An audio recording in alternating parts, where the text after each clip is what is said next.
most merciful thing in the world, I think, is the inability of the human mind to correlate all its contents. We live on a placid island of ignorance in the midst of black seas of infinity, and it was not meant that we should voyage far. The sciences, each straining in its own direction, have hitherto harmed us little, but someday the piecing together of dissociated knowledge will open up such terrifying vistas of reality, and of our frightful position therein, that we shall either go mad from the revelation or flee from the light into the peace and safety of a new dark age.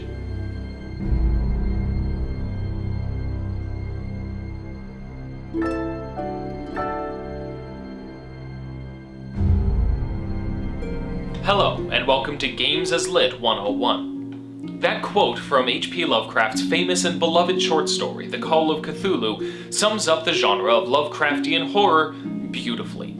It's all about the universe being a place of such vastness, with so many great and terrible secrets, that encountering any of these larger truths simply leads to madness rather than enlightenment. And Destiny is a colorful and adventurous shooter about fighting evil robots and aliens alongside a robotic companion voiced by Tyrion Lannister. That wizard came from the moon. Okay, hear me out. Destiny is an MMO shooter by Bungie, creators of the Halo series. It takes place in the distant future after a mysterious being came from outer space and blessed mankind with technological advancements, allowing humanity to unlock the secrets of the universe. But this being, called the Traveler, was followed by a host of other alien races, and it was not long before humanity was pushed all the way back to Earth. Now, near extinction, the remaining Guardians must attempt to fight off this darkness before it consumes what little remains of humanity. Yeah, it's a fairly basic sci-fi war plot, really, if with a few interesting details. And since the game is based on a model of a gradually releasing and evolving story, it's really only gotten started, like a book being released only one chapter at a time.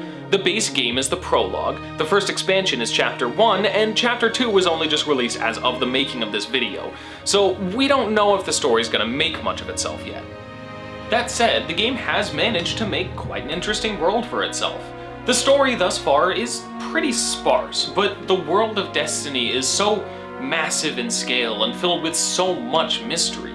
There are ancient structures with bewildering architecture, equally ancient races whose very functions and motivations we cannot comprehend, and strange phenomena from the dark corners of existence that we can only understand as magical.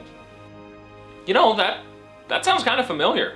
H.P. Lovecraft was a horror writer in the early 20th century, and while he didn't enjoy much success during his lifetime, he has since become one of the most influential horror writers of his time.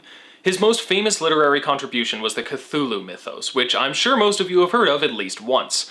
I mean, the guy had an entire literary subgenre named after him. Lovecraft's writing is characterized by horror brought about by the unknown. It's about the discovery of ancient secrets and unimaginable forces, things so far beyond the scope of human understanding that we quite simply cannot understand it. Truths so immense and terrible that we would go mad even just from seeing them in all their glory. If you want a good example of what I'm talking about, just read The Call of Cthulhu. It's in the public domain now, so you can find it for free online. So how could a science fiction action game, an online first-person shooter, possibly embody such a concept? I mean, I'll admit up front, Destiny is not a horror game. It's a really fun game that joyfully revels in its colorful and adventurous spirit. And yet, when the environmental storytelling is at its best, it starts to reveal something of a kind of Lovecraftian center. The story itself actually embodies some major elements of Lovecraftian horror really well. The power of the Traveler is unexplained, and even after it sent humanity on a golden age lasting several centuries, it's still not completely understood. Humanity learned to harness powers that seem magical in nature, which really just means it's so scientifically advanced that we don't actually understand much about it. The Traveler revealed to us the depths of our universe, the amazing immensity of existence that we had not yet even known existed. Yet that progress also brought horror and ruin.